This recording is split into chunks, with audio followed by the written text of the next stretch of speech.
Hi aspirants, today in this video we will discuss the basics of economics.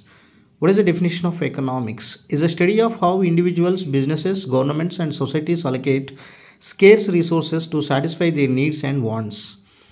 Economics అంటే ఏంటంటే individuals అంటే వ్యక్తులు, businesses అంటే business మరియు గవర్నమెంట్ సొసైటీస్కి తక్కువలో ఉన్నటువంటి అంటే సొసైటీలో లభ్యమయ్యేటటువంటి తక్కువగా ఉన్నటువంటి వనరులు ఏ విధంగా అలకేట్ చేయబడతాయి లేదా కేటాయించబడతాయి అని చెప్పేదే ఎకనామిక్స్.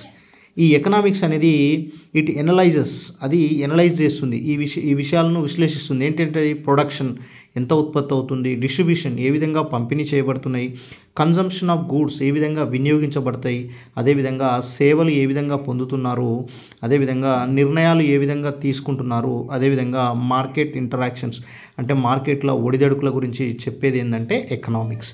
ఈ ఎకనామిక్స్ అనేది రెండు బ్రాంచెస్ ఆఫ్ ఎకనామిక్స్ ఏంటంటే micro economics, macro economics. Micro economics అంటే ఏంటంటే focuses on individual and business behaviour. అంటే జస్ట్ అండి ఇక్కడ ఇండివిజువల్ గురించి చెప్తుంది, అదేవిధంగా బిజినెస్ బిహేవియర్ గురించి చెప్తుంది. అదే మనం మ్యాక్రో ఎకనామిక్స్ తీసుకున్నట్లయితే it examines overall economic activity including inflation అంటే ద్రవ్యోల్బణం అంటే రేట్ల తగ్గుదల పెరుగుదల గురించి, అదేవిధంగా అన్ఎంప్లాయ్మెంట్ అంటే నిరుద్యోగిత, మరియు అదేవిధంగా ఎకనామిక్ గ్రోత్ అంటే ఆర్థిక వృద్ధి ఏ విధంగా జరుగుతుందని చెప్పేది ఏంటంటే macro economics.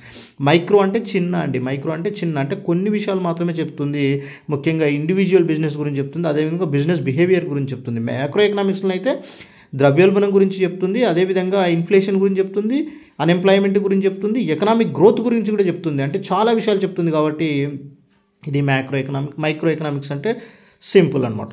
Next father of economics అని ఎవరిని అంటామంటే Adam Smith is called as father of economics. The science of scarcity అనే పుస్తకాన్ని రాసింది ఎవరంటే Lionel Robbins, is a British economist. అదేవిధంగా the wealth of nations is a book written by Adam Smith అనే వ్యక్తి ద వెల్త్ ఆఫ్ నేషన్స్ అనే బుక్ని రాయడం జరిగింది.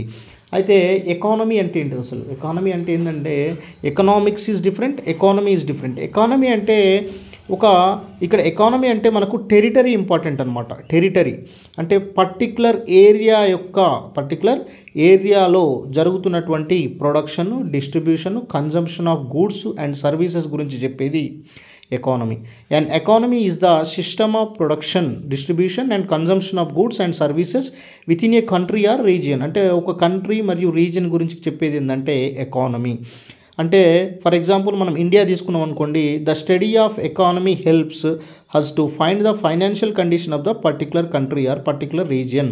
అయితే ఎకానమీని చదివినట్టయితే ఆ ప్రాంతం యొక్క ఫైనాన్షియల్ కండిషన్ అంటే ఆర్థిక పరిస్థితుల గురించి మనము తెలుసుకోవచ్చు. అయితే అక్కడ ఫైనాన్షియల్ కండిషన్ని బట్టి దేశాలను developed country, developing country, under developed country అని వర్గీకరించడం జరిగింది. డెవలప్డ్ కంట్రీ అంటే ఆల్రెడీ అభివృద్ధి చెందినటువంటి దేశం, అంటే అక్కడ సౌకర్యాలు మెరుగ్గా ఉంటాయి. డెవలపింగ్ కంట్రీ అంటే ప్రస్తుతము అభివృద్ధి జరుగుతున్న దేశాలు. అండర్ డెవలప్డ్ కంట్రీ అంటే ఇంకా ఎలాంటి డెవలప్మెంట్ లేని దాన్ని అండర్ డెవలప్డ్ కంట్రీ అంటారు.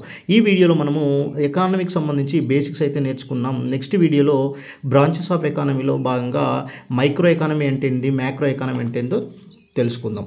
అదేవిధంగా మీకు వీడియో నచ్చినట్లయితే తప్పకుండా లైక్ చేయండి. లైక్ చేయడం వల్ల మీకు వచ్చే నష్టం లేదు. వీడియో నచ్చితే, ఎక్స్ప్లెనేషన్ నచ్చితే లైక్ చేయండి. అదేవిధంగా మీ ఫ్రెండ్స్ అండ్ ఫ్యామిలీ మెంబర్స్కి షేర్ చేయండి. నోట్స్ రాయడానికి ప్రయత్నం చేయండి. వీడియో 2-3 సార్లు విన్నట్టయితే మీకు క్లారిటీగా అర్థమవుతుంది. బేసిక్స్ నుంచి ఎక్స్ప్లెయిన్ చేయడం జరుగుతుంది. Thank you.